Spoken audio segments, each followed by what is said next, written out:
Being in my business and the career that I'm in, I have the privilege to speak to many people. And after talking to 1,000 CEOs, founders, and leaders, this one advice stands out to me. Trust people for the first time when they show you who they are. Initially, I was really very uncomfortable with this. Because think about it. It's very cold, right? And it's not nice. And also it goes against the conventional wisdom that my mother always tell me. Do not judge a book by its cover. But turns out they are right. You see, most of the time, when you experience a betrayal, when someone betrays you or screws things up, there were early signs. Early signs that you chose to ignore. And guess what? When there's this unfortunate event that happened, you go to your friends, you reflect about it, cry about it, talk about it, and this line probably appears somewhere. I knew that guy was fishy. I just brushed it off. Right? So, why do we do that? Why do we know and we choose to ignore? Because maybe, like all of you here and myself, we thought we were being judgmental. And that's not a nice thing to do. But what if I tell you this? You're not being judgmental. Your brain is actually a supercomputer making a set of calculations. And your instincts was merely connecting all these data points that you've collected in your life and helping you to form a picture of the truth of that situation you are in. But guess what? We choose to ignore the data. We choose to believe in the potential of this person. And how do we do that? Well, let's ignore the red flags and create excuses for them. Give them the benefit of doubt. And I have paid the price for such self-delusion. And I believe I'm not the only one, right? One of my more memorable mistakes was in the early days of my business. I chose to partner up with this brilliant guy. I'm not going to tell you the name, so let's just call him Eddie, all right? Now, Eddie was a great communicator. He had a solid CV, and he wants to work with me. But during that time, I was so focused on his brilliant potential and what this partnership could lead to, I chose to ignore those tiny patterns that he showed me. One of the early red flags was when one day he confessed to me and he casually said this, "Oh, I took my customer database from my old employer." I was shocked.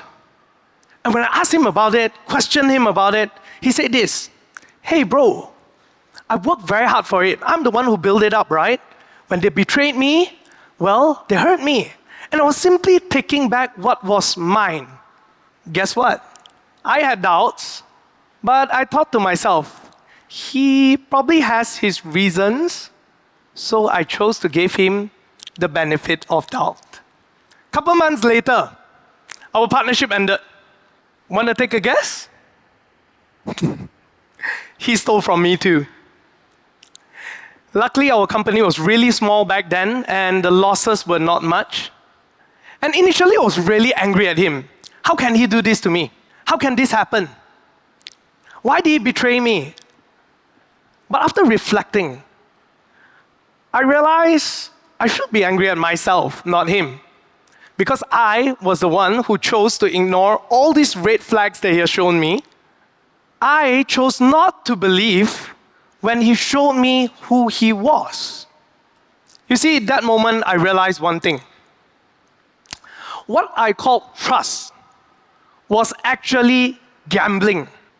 You see, trust is not blind faith. Trust is verified data. Trusting a person means you have the confidence that this person's future action is aligned with his past patterns. But here's the thing. Does it mean that people cannot change? I refuse to believe it. I think there's a good in all of us, and we can all change for the better, right? I mean, after all, I have changed. If you travel back in time and meet the Peter Yong 20 years ago, I bet you will not recognize me. And I've changed for the better over the years because many people have given me the chance to. Then, back to the question, how do we choose to trust someone? How do we choose to give them chance or not? Because let's be real here, trust has a price. And if we make a wrong decision, it can be a very expensive lesson. As it turns out, when I reflect on the advice by many of these leaders, trust people the first time when they show you who they are, it's not wrong. But one thing was missing. That is the element of time. You see, it took me decades to change. So while people can change, the real question is this: do you have the time to wait for it? So maybe next time, when you are in that situation, instead of asking, should I trust this person? Should I give him or her a chance? It's better to ask this: should I trust this person now? And if your answer is no, it may be better that you let the person go with empathy, because his or her chance will come later. It's just not the right timing yet. So I propose this. We should redefine trust. Instead of trusting blindly, let us all learn to trust strategically. And that is how I come to trust my co-founding team. Their green flag was not their CV. It was not who they say they are. It was not what they say they can do. It was the verified data that they come day in, day out, every day for 2 to 3 months without even getting paid, without complaints. It is this pattern that made me trust that they are ready for the mission to go along together with me.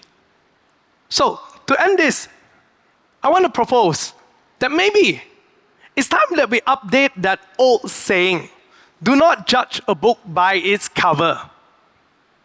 Yes, it's true, a cover doesn't tell us the full story, but let us all read the first chapter, because the first chapter will tell you what kind of book this is. So, read carefully. Thank you.